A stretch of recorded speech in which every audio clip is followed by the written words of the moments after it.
আজ মুর্শিদাবাদ জেলা কংগ্রেসের ডাকে জেলা সমাবেশ অনুষ্ঠিত হলো বহরমপুর টেক্সটাইল কলেজ প্রাঙ্গণে। মুর্শিদাবাদ জেলার 26টা ব্লক থেকে হাজার হাজার কংগ্রেস কর্মী যোগদান করেন এই সভাস্থলে। জেলার সম্প্রীতি ও ভ্রাতৃত্ব অক্ষুণ্ণ রাখতে, ওয়াকফ বিল প্রত্যাহারের দাবিতে ও যোগ্য শিক্ষক শিক্ষিকাদের চাকরিতে বহাল রাখতে এবং মুর্শিদাবাদের গঙ্গামহলে প্রতিরোধের কেন্দ্র ও রাজ্যের উপযুক্ত অর্থ বরাদ্দের দাবিতে আজ জেলা কংগ্রেস একত্রিত হয়। এদিন এই সমাবেশের মুখ্য ভূমিকায় উপস্থিত ছিলেন বহরমপুর লোকসভার প্রাক্তন সাংসদ অধীর রঞ্জন চৌধুরী। এছাড়া উপস্থিত ছিলেন মালদা দক্ষিণের কংগ্রেস সাংসদ ঈশা খান চৌধুরী, বহরমপুর বিধানসভার প্রাক্তন কংগ্রেস বিধায়ক মনোজ চক্রবর্তী সহ হাজার হাজার কংগ্রেসের নেতাকর্মী ও সমর্থকেরা। ব্যুরো রিপোর্ট, এসটিভি নিউজ, সময়ের সাথে সত্যের সন্ধানে। তারা ধর্ম নিয়ে বেশি নজর দিচ্ছে। তারা আমাদের রাজ্যর যে যত সমস্যা আছে, আমাদের রাজ্যতে, আমাদের দেশে গরিব ছেলেদের মেয়েদের চাকরি নেই, বেকার যুবক আছে অনেক। সে বিজেপিও কোনো নজর দিচ্ছে না, সে টিএমসি নতুন কারখানাও করতে পারছে না। আমাদের লোকরা মার খাচ্ছে, যারা মালদা মুর্শিদাবাদ যারা কাজ করে বাইরে, তারা মার খাচ্ছে। বিভিন্ন স্টেট মুখ্যমন্ত্রী এই বিষয় নিয়ে কিচ্ছু বলছে না। তো মেজর ইস্যু যে আমাদের আছে উন্নয়নের, গরিব মানুষের, সেইগুলো বিষয় না কেন্দ্র বলছে না রাজ্য বলছে। সবচেয়ে একটা বড় বিষয় আপনাদেরকে রিমাইন্ড করতে চাইছে, সেটা হচ্ছে মালদা এবং মুর্শিদাবাদের আমাদের প্রতি বছর যে প্রায় হয়, সেটা হচ্ছে আমাদের গঙ্গা ভাঙন।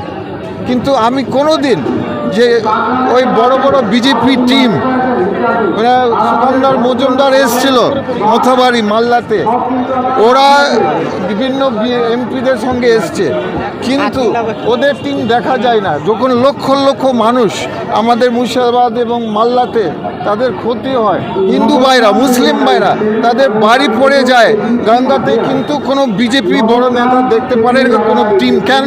এটা আমার প্রশ্ন।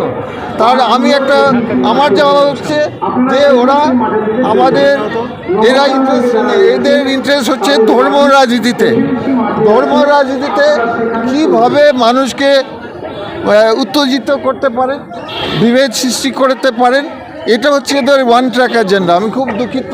তার জন্য ওয়াকফ বিল একটা এক্সাম্পল। ওয়াকফ বিল শুধু মানে মাইনরিটিদেরকে বিভ্রান্ত করার জন্য করা হচ্ছে, আর ভুল একটা বার্তা যাচ্ছে যে আমাদের দেশের মাইনরিটিরা সংখ্যালঘুরা বেশি কিছু পায়, কিন্তু এটা মিথ্যা কথা, হিংসা বানাবার জন্য। তো এই দুই, আর মুখ্যমন্ত্রী তাই উনি যে 25,000 ছেলেরা মেয়েরা শিক্ষকরা যারা আছে চাকরি হারিয়ে ফেলেছেন, তাদের কথা তো বলতে চায় না। উনার ইন্টারেস্ট হচ্ছে সব মন্দির মসজিদের ব্যাপারে উনি, আর আমাদের উল্টো আমাদেরকে দোষ দিচ্ছে।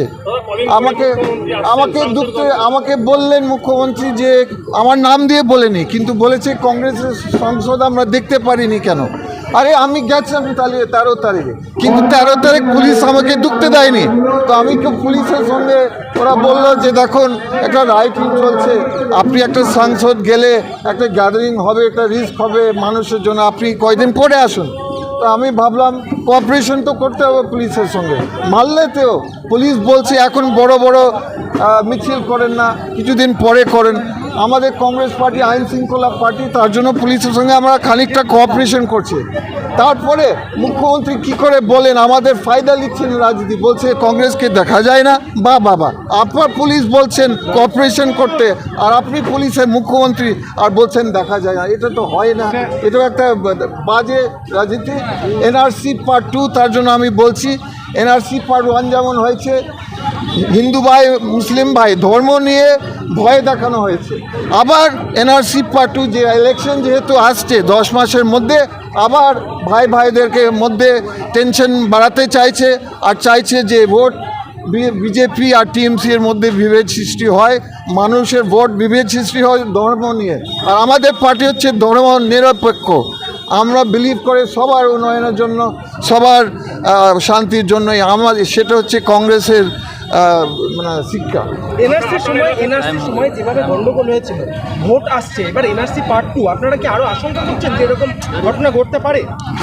আপনারা কি আশঙ্কা করছেন? না, সেটা আমার শঙ্কা করছি না। আমি বলছি যে হবে ওদের ভোটিং স্ট্র্যাটেজি, বিজেপি এবং টিএমসি, তারা বাংলাতে সেম মডেল ওরা চাইছে। এই ইলেকশন যে আসবে 1 বছরের, মানে 10 মাসের মধ্যে, নট ইভেন 1 বছর, ওরা ওই মডেল চাইছে যে অন্য বিষয়ে মানুষ যাতে নাও কথা বলে, যেন নজরে না আসে, উন্নয়নের কথা, দুর্নীতির কথা, এগুলো কথা যে চলছে আমাদের রাজ্য, যাতে কেউ না বলে, যাতে মানুষরা এসব বড় বড় ইস্যুটা যাতে মানুষরা ভুলে যায়, আর ধর্মর উপরে আর বিভেদ সৃষ্টির উপরে যাতে নজর সবাই যদি যাতে করে, এটা চাইছে। তার জন্য আমি বলছি এনআরসি পার্ট 2, এনআরসি পার্ট 1-এর মতন ঠিক সেরকম এনআরসি পার্ট 2 চাইছে ওরা, ওই ভোটিং মডেল চাইছে। একদম না, একদম না।